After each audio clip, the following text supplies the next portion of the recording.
आत्मज्ञान। जब मन की अविद्या मिट जाती है तब अपने चेतन स्वरूप का बोध होता है। फिर मन का धोखा मिट जाता है जो बाहर से कुछ पाने की आशा है। टकसार के शब्द खरे से खरे होते हैं, निर्णय वचन स्पष्ट होते हैं। उनके द्वारा यथार्थ स्वरूप ज्ञान होता है। जब योगाभ्यास से मनोनिग्रह से साधक मन पर विजयी हो जाता है तब आत्मज्ञान की भूमिका पाता है। फिर तो सहज समाधि लग जाती है। अपने शुद्ध स्वरूप चेतन में विश्राम मिल जाता है। वो अपनी साधना शक्ति से शिव हो जाता है, कल्याण स्वरूप हो जाता है। लौकिक तेल, दीपक और बत्ती के बिना हृदय महल में आत्मज्ञान का उजियाला हो जाता है। ऐसा साधक रात दिन आत्मचिंतन एवं आत्मस्थिति के परमानंद में आनंदित रहता है। जिनके हृदय में अधोमुख कुआं है, अविद्या अंधकार है, उन्हें अपने स्वरूप का ज्ञान नहीं होता। जब वो सत्संग विवेक से अविद्या का पर्दा फाड़ देता है तब अपने आत्म स्वरूप का साक्षात्कार होता है। समझाने से ज्ञान हुआ तो क्या हुआ? जब अपने आप से ज्ञान हो तब उसकी विशेषता है। हंस को नीर शीर अलग करने की सीख कौन देता है? वो स्वभाव से पानी को छोड़कर केवल दूध पी लेता है। अलल पक्षी आकाश में उड़ते उड़ते अंडा दे देता है और आकाश में अंडा फूटकर उसमें से पक्षी निकल आता है और अपनी माता के साथ उड़ने लगता है। सिंह के बच्चे को कौन सीख देता है? वो हाथी को बात ही बात में मारकर गिरा देता है, देर नहीं करता।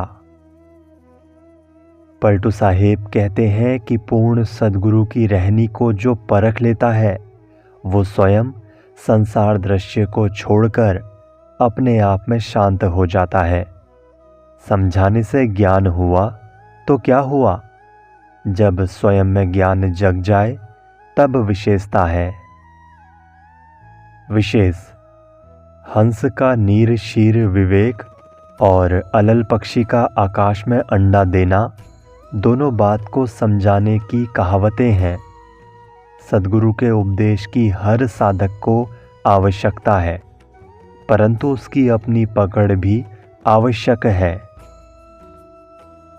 जो साधक सदैव ज्ञान समाधि में है, आत्मलीन है, वो ध्यान क्या लगावे? लोक धारणा के अनुसार तो ध्यान दूसरे का किया जाता है जो अनात्म होता है। जब स्वयं बड़ा अवसर हो गया तब वो किस अन्य का नमस्कार करने जाए? भजन करने वाला जब स्वयं भजन का विषय हो गया तब वो क्यों आने जाने की क्रिया में रहे? जब लक्ष्य भेद दिया तब तीर चलाने की क्या आवश्यकता रह गई? मन के संकल्प शांत हो जाने पर स्वरूप साक्षात्कार हो जाता है। यही सच्चा भजन है। हे साधक, जो यहाँ है वही वहाँ है। सारा संसार माटी, गोबर तथा कूड़ा कचरा है, अनात्म है। अतएव तुम सारे संकल्पों को दूर फेंक दो, संकल्प शून्य कर दो। पलटू साहेब कहते हैं, जिनकी आत्मज्ञान की अखंड समाधि लग गई उनकी निरंतर समाधि है। अब वो क्यों नाक दबाकर ध्यान के लिए हैरान हो? जिसको निरंतर आत्मज्ञान की समाधि की निमग्नता है वो क्या ध्यान लगावे? विशेष यहाँ ध्यान करने का खंडन नहीं है। साधकों को नित्य एक अनेक बार ध्यान करना चाहिए। किसी महापुरुष का ध्यान ज्योति, नाद, बिंदु, अनाहत नाद के नाम से शरीर में उठती हुई ध्वनि का ध्यान, ये सब क्रिया योग है।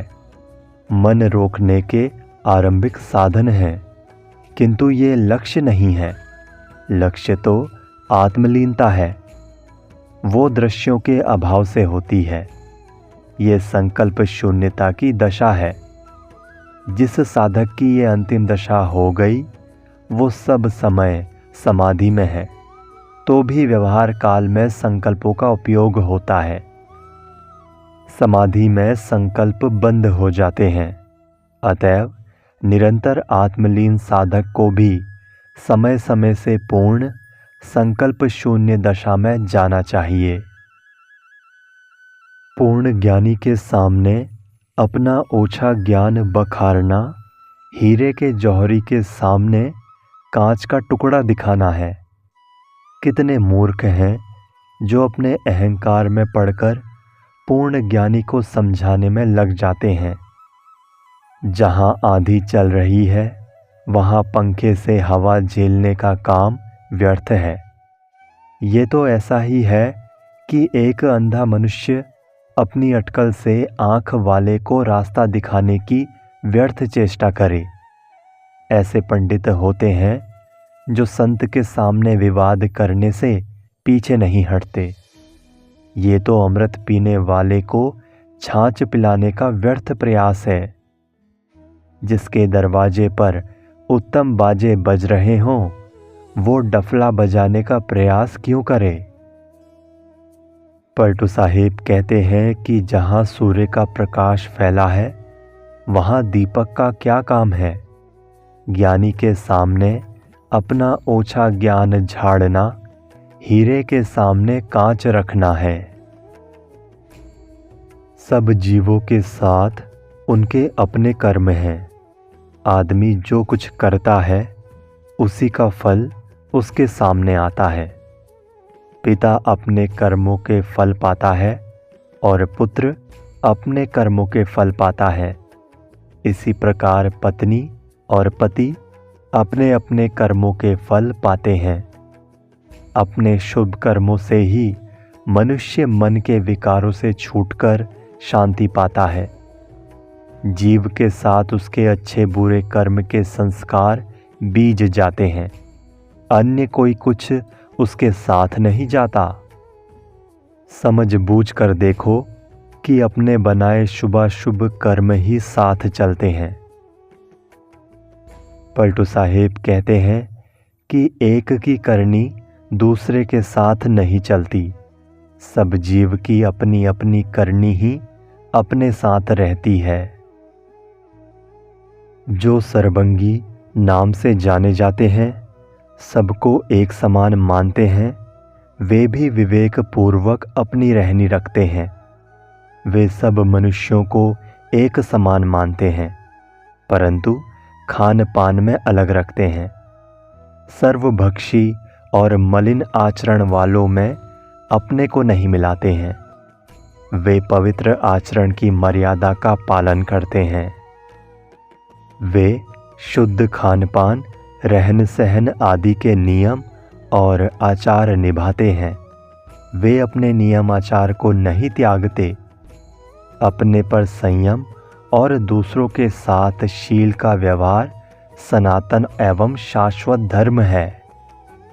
वे इसको आधार बनाकर शुभ और अशुभ कर्मों का विचार करते हैं और अशुभ का त्याग कर शुभ का व्यवहार करते हैं। वे कोमल वचन बोलते हैं और अद्वैत भाव का आधार लेकर साधना करते हैं। द्वैत अनात्म को त्याग कर अपने केवल स्वरूप में स्थित होते हैं। जो अपने सभी कर्म निर्मल रखता है, वही पूर्ण सर्वंगी है। पलटू साहिब कहते हैं कि बाहरी व्यवहार में कुल धर्म की मर्यादा का पालन करें और मन में सबको एक समान समझकर सबके साथ समता का व्यवहार करें। जो सर्वंगी नाम से जाने जाते हैं, वे विवेक पूर्वक व्यवहार रखते हैं। शरणाधीनता और दृढ़ता। दुनिया के सारे कर्म धर्म छोड़कर सद्गुरु की शरण में जाकर समर्पित हो गया। मैंने अपनी शक्ति और बुद्धि की चतुरता छोड़ दी। हे भाई, जप, तप, नियम, आचार आदि मैं कुछ नहीं जानता हूँ। न पूजा करना जानता हूँ, न ज्ञान ध्यान जानता हूँ। यहाँ तक कि तिलक चंदन लगाना भी नहीं जानता हूँ। मैं कोई योग और युक्ति भी नहीं जानता हूँ। तीर्थ व्रत तो मानता ही नहीं हूँ। एक सद्गुरु का भरोसा पाकर मन के अहंकार का बोझा सिर से गिरा दिया। मन पक्षी के राग द्वेष के पंख नष्ट हो गए। अब केवल सतनाम के अर्थ स्वरूप आत्मज्ञान का सहारा रहा। पलटू साहेब कहते हैं कि आत्मज्ञान का आधार पाकर मैं जीते जी मर गया, अहंकार शून्य हो गया। अब सब सांसारिक कर्म धर्म छोड़कर सद्गुरु की शरण में पड़ गया। जैसा वेश धारण करें वैसा बर्ताव करें, तभी वेश की शोभा है। वेश उत्तम और आचरण खराब, ये तो भाण का स्वांग बनाने जैसा है।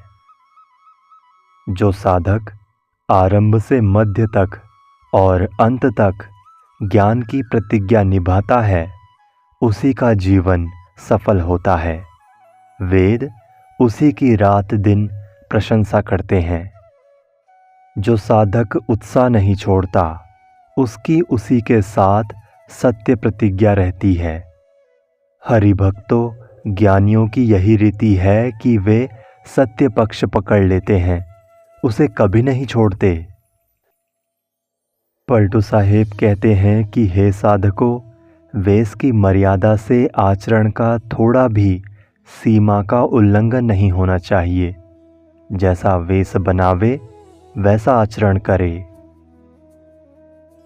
जैसे छोटा बालक अपने निश्चय में हट करके अडिग रहता है, वैसे ही साधु को चाहिए कि वो अपने त्याग में दृढ़ रहे। साधु अपनी पवित्र रहनी का पक्ष ना छोड़े। कोई कितना भी मारे, यहाँ तक शरीर का एक एक अंग कट जाए, तो भी साधु जो अपने त्याग वैराग्य की धारणा कर ली है, उससे कभी ना डिगे। वही ज्ञान व्रत का धारण करने वाला है। जब कपड़े पर पक्का रंग चढ़ जाता है, तब वो धोने पर थोड़ा भी नहीं छोड़ता। साधु इसी तरह अपने त्याग का निर्वाह करे। वो अपने त्याग की धारणा में दृढ़ रहे और अपने सच्चे त्याग में दाग न लगने दे। जैसे पतिव्रता स्त्री को कोई लाख लालच देकर डिगावे, वो नहीं डिगती, वैसे ही साधु अपने त्याग से न डिगे। पलटू साहेब कहते हैं कि जैसे लोहे का भाला पत्थर में गड़ जाता है, वैसे ही साधु का त्याग सच्चाई में गड़ जाता है। अतएव साधु अपने त्याग में पक्का रहे।